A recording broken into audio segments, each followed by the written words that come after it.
वाडा भय इथले सपले नाही भाग 1. राजेशने आपल्या शिक्षणासाठी गावातून शहरात जाण्याचा निर्णय घेतला. त्याची शहरात जाण्याची ही पहिलीच वेळ होती. घराची परिस्थिती बेताची असल्यामुळे शिक्षणासाठी मोठ्या प्रमाणात खर्च करणे त्याला शक्य नव्हते. तो शहरात पोहोचला. प्रथम कॉलेजमधील ॲडमिशनचे सोपस्कर उरकून घेतले. दुपारनंतर तेथे राहण्यासाठी रूमच्या शोधात बाहेर पडला. त्या दिवशी ॲडमिशन आणि रूमचा शोध पूर्ण करून त्याला सामान आणायला परत गावी जायचे होते. पण रूम शोधणे म्हणजे त्याच्यासाठी एक दिव्यच ठरत होते. आर्थिक परिस्थिती बेताची असल्यामुळे कमी भाड्यात रूम मिळणे एक कठीण काम ठरत होते. कोठे फिरून आलो आहे मी. सगळीकडे अवाच्या सवा भाडे आहे. मला येथे कधी रूम मिळेल का?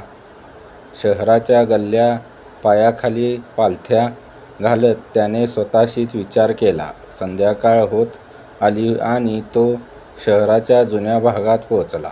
तेथे एक दुकानात चौकशी केल्यावर त्या दुकानदाराने पुढील गल्लीमध्ये बऱ्याच ठिकाणी कमी रेटवर रूम मिळू शकतात असे सांगितले. राजेश सांगितलेल्या दिशेने निघाला. आजूबाजूला बघत तो पुढे चालला होता. तिथल्या बऱ्याच इमारती पडझड झालेल्या जवळपास निर्मनुष्यच होत्या. पण काही ठिकाणी हालचाल दिसत होती. तो एक करून प्रत्येक हालचाल असलेल्या इमारतीत गेला आणि चौकशी करू लागला. भाऊ, येथे कमी भाड्यात रूम आहे का? प्रत्येक घरात गेला की हा प्रश्न ठरलेला. नाही रे बाबा, येथे एकही रूम नाही. ऑलरेडी दिलेल्या आहेत आणि हे उत्तरही ठरलेलेच. राजेश निराश झाला. खरंच मला येथे पण रूम मिळणार नाही का? त्याने विचार केला. दिवस मावळला होता आणि त्याला आता लवकरात लवकर रूम शोधणे गरजेचे होते. गावी जायची शेवटची गाडी 9:30ची होती. त्या आत आवरले तर उद्याच त्याला सामान आणून कॉलेज सुरू करता येणार होते. थोडे पुढे जाताच त्याची नजर एका जुन्या वाड्यावर गेली. चांगलाच भव्य दिसत होता. वाड्यात भरपूर लाईट लावलेल्या होत्या. त्याने हिम्मत करून दारावर टकटक केली. थोड्याच वेळाने एक वृद्ध माणूस दार उघडून बाहेर आला. येथे रूम मिळेल का? राजेशने उत्साहाने विचारले. तुला रूम पाहिजे? त्याने विचारले. हो, छोटीशी असली तरी चालेल. फक्त रेट कमी असावा.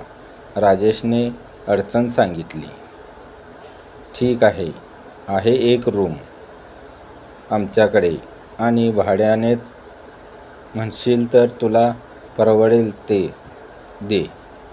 चल, मी तुला दाखवतो, वृद्धाने सांगितले आणि राजेशला आत येण्याची खूण करत वाड्याच्या मागच्या भागात निघाला. वाड्याच्या प्रवेश केल्यानंतर राजेशला सगळीकडे निरखून बघत त्या वृद्ध मागे जात होता.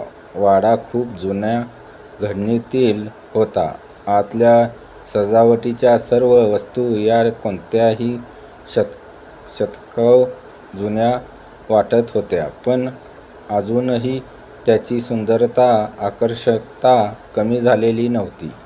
राजेशला जणू त्या सौंदर्याची मोहिनी पडली होती. पुढे जात असताना त्याची नजर भिंतीवर लटकवलेल्या एका फोटोकडे गेली. जी एक पेंटिंग होती.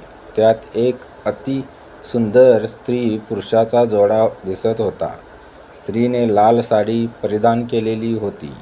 तिचे डोळे खूप आकर्षक वाटत होते. 2 मिनिट राजेश त्या डोळ्याकडे अडकून तेथेच थांबला. वृद्धाच्या आवाजाने त्याची मोहिनी तुटली. वृद्धाने ओळखले की काय असे वाटून तो ओशाळला आणि त्याच्या मागे चालू लागला. वाड्याच्या सर्वात शेवटच्या भागात उजव्या हाताला एक दरवाजा उघडत त्या वृद्धाने राजेशला आत जाऊन रूम बघायला सांगितली. राजेशने रूम पाहिली. ते छोटी होती पण स्वच्छ आणि व्यवस्थित होती. भिंतीला लागून एक जुन्या पद्धतीचा सागवानी पलंग होता. त्यावर पांढरे शुभ्र बेडशीट अंथरलेले. गादी होती. पांघरण्यासाठी छान मऊ मऊ लाल कलरची रग होती. जसे काय ती रूम त्याला लगेच झोपण्यासाठीच सज्ज केलेली होती. आतल्या आत एक आंघोळीसाठी मोहरी होती. पाण्याची पण सोय दिसत होती. त्याने तातडीने तीच रूम घ्यायचा निर्णय केला. त्या वृद्धाबरोबर बाहेर येत त्याने भाडे ठरवून घेतले आणि मी सकाळी सामान घेऊन राहायला येतो सांगून रूम बुक करण्यासाठी वृद्ध नाही म्हणत असतानाही थोडी फार पगडी देऊन तो निघाला. वाड्याच्या बाहेर रस्त्यावर आल्यावर त्याने एकदा मागे वळून बघितले. तो वृद्ध त्याच्याकडे बघत हसत हसत दरवाजा बंद करत होता. तो जाण्यासाठी वळताना त्याची नजर वाड्याच्या वरच्या बाजूच्या खिडकीत गेली. एक अतिसुंदर स्त्री सफेद साडीत घालून त्याच्याकडेच बघत उभी होती. त्याने लगेच ओळखले. तेच डोळे, तेच मोहित करणारे रूप आणि साडी सफेद. त्या फोटोमध्ये असलेला तिचा नवरा मरण पावला आहे हेच सूचित करत होता. ती स्त्री आतल्या बाजूला वळली आणि परत एकदा तिच्या रूपाची मोहिनी पडलेला राजेश भानावर आला. अरे, रात्री 10 वाजलेत. मन थाऱ्यावर असल्यावर तो स्वतःशीच पुटपुटला. आता कुठून गावी जायला गाडी मिळणार असा विचार करत तेथेच वाड्याकडे बघत उभा राहिला. आज येथेच थांबायचे का? तसे पण आपण पगडी आजच दिली आहे म्हणजे आपण रीतसर भाडेकरू झालोच आहोत या वाड्याचे. मनाची समजूत घालत तो स्वतःशीच बोलत होता. नक्की कारण काय होते काय माहीत.